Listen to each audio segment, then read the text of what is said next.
God knows all your details and considers you precious anyway. The identities given us by him cannot be challenged.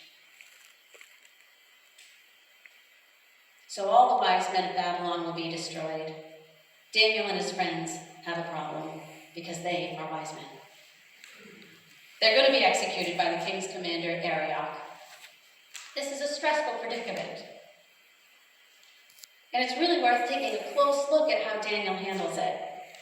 Let's look at verses 14 through 16 here.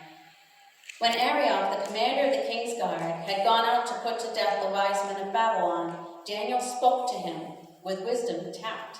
He asked the king's officer, "Why did the king issue such a harsh decree?"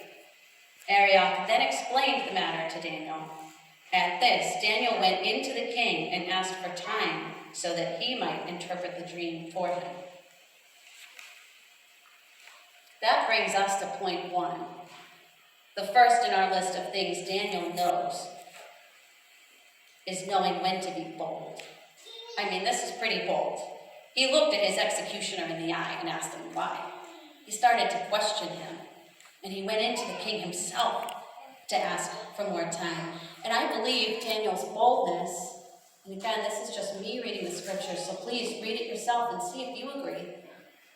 I believe because Daniel's boldness is accompanied by integrity, because he is who he says he is, I believe that that's why the executioner, the king's guard, honored him and actually explained to him what was going on.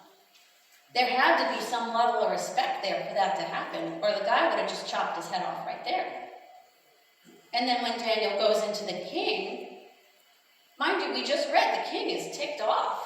He is stressed out. No one's giving him answers. If he didn't already recognize the integrity in Daniel, he wouldn't have listened to him. He wouldn't have granted him that time at all. So this boldness is not just a flesh or human boldness. It's not Daniel having a strong personality.